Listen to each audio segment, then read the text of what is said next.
오늘 차마 믿고 싶지 않은 고통스러운 상황이 벌어지고 있습니다. 전남 진도에서 여객선이 좌초되면서 4명이 숨지고 290여 명의 생사가 아직도 확인되지 않고 있습니다. 모든 사람들에게 너무나 길었던 또 하루가 끝나가고 있습니다. 조금 전에 10번째 사망자가 발견됐습니다. 무어라 표현하기 어려운 참담함의 한편으로 신랄과 같은 희망도 여전히 존재합니다. 사실 모두가 안녕하지 못합니다. 가만히 있다가도 자꾸 가슴이 먹먹해지고 또 아려오는 시간들을 보내고 계실 것 같습니다. 모두에게 길고 힘든 시간입니다. 문제가 안 되는 곳이 없었습니다. 부처 이름까지 바꾸면서 국민 안전을 최우선으로 한다고 했던 정부, 최소한의 안전 규정도 지키지 않았던 선박회사, 우왕좌왕하는 구조당국, 사고가 난 지 불과 하루 만에 이 모든 문제들이 드러났고 이제 나흘째 신락 같은 희망의 끈을 붙잡고 있습니다. 침몰 닷새째가 지나고 있습니다. 무엇을 어떻게 보도할 것인가를 놓고 어느 때보다도 고민을 하게 되는 요즘입니다. 늘어나는 것은 사망자 숫자이고 꼭 그만큼 줄어드는 것은 실종자 숫자입니다. 옮겨가는 그 숫자를 전해드리는 것이 언론이 할 수 있는 전부인가로 자괴심이 생기는 것도 사실입니다. 오늘도 생존자는 나오지 않고 있고 사망자는 82명으로 늘어났습니다. 가족들은 2, 3일 내로 구조 작업을 마무리해달라고 했습니다. 가족들도 구조돼도 이를 지켜보는 국민들도 조금씩 지쳐가는 것 같습니다. 긴급 조난신호 SOS는 Save Our Souls를 의미한다고도 하지요. 세월호 참사 이후에 어찌 보면 우리 사회 전체가 이 SOS 신호를 서로에게 보내고 있는지도 모르겠습니다. 그만큼 모두에게 정신적 충격이 큽니다. 유가족이나 실종자 가족, 그리고 생존자들에게는 더 말할 나위가 없겠죠. 그리고 불행하게도 침몰 당시 이 배의 SOS 신호는 작동하지 않았습니다.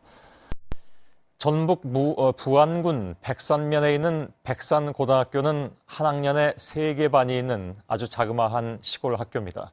이 학교에 2학년 2반 학생들이 저희 JTBC로 성금을 보내왔습니다. 소풍 가기로 한 것을 취소하고 점심값을 모았다고 하는군요. 저희들은 모금을 하진 않습니다만은 일단 소중히 보관해두기로 했습니다. 지쳐 계신 가족들에게 한 시골 학교 친구들의 이런 애틋한 위로를 전해드리기 위해서 말씀드렸습니다. 시청자 여러분, JTBC 뉴스9의 손석희입니다. 기상을 고려하지 않은 무리한 운행, 선장의 자질 부족, 승객 안전에 대한 무책임, 당국의 관리 감독 부실, 해난 구조 체계의 구멍, 후진국에서나 있을 수 있는 실로 어처구니 없는 일, 세월호 사고를 얘기하는 것이 아닙니다. 21년 전인 1993년 10월 10일에 일어났던 서해 페리오 참사를 국가기록원이 정리한 것입니다. 세월호 참사와 놀랍도록 닮아 있죠. 당시 엄청난 참사를 겪은 후에도 우리는 변하지 않았습니다. 그래서 21년 전과 똑같은 한탄을 하고 있는 것이겠죠. 훗날에도 똑같은 얘기를 하게 되지 않기를 간절히 바랍니다. 무심하게 피어있는 봄꽃들 사이로 바다에 갇힌 아이들을 기다리는 노란 리본의 간절한 행렬을 쫓아오다 보면 이곳 팽목항에 당도합니다. 사고 열흘째, 조류가 다시 조금씩 빨라진 중금기에 들어선 오늘 구조 소식은 들리지 않았고 시신 수습도 거의 정체 상태에 빠졌습니다. 가족들의 마음이 더 타들어가고 있는 상황입니다. 취재 중인 저희 JTBC의 어느 기자는 팽목항이 어디 있는지도 몰랐던 시간들로 돌아가고 싶다고 했습니다. 아마 모두의 마음도 똑같을 것 같습니다. 우리 막내가 다시 태어나서 좋은 세상에서 살았으면 좋겠다. 오늘 저와 인터뷰한 어느 아버지의 슬픈 바람이었습니다.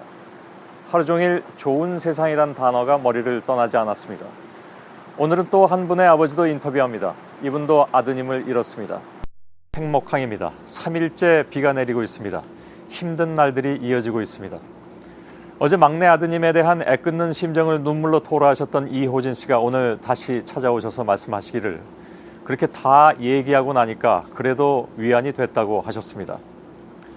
그러니까 시청자 여러분께서 단지 듣고 함께 가슴 아파해 주신 것만으로도 이호진 씨께는 크게 위안을 주신 셈입니다. 서늘한 바람이 불면 얼마 전까진 좋았다. 그러나 이제 서늘한 바람이 불면 그 바람이 미워지고 불안하다. 어느 실종자 가족께서 남긴 글입니다. 오늘 이곳 진도 팽목항에는 귀여운 내 친구야 멀리 백고동이 울리면 내가 울어주렴 아무도 모르게 두다 잠든 밤에 혼자서 안녕 내 작은 사랑아 멀리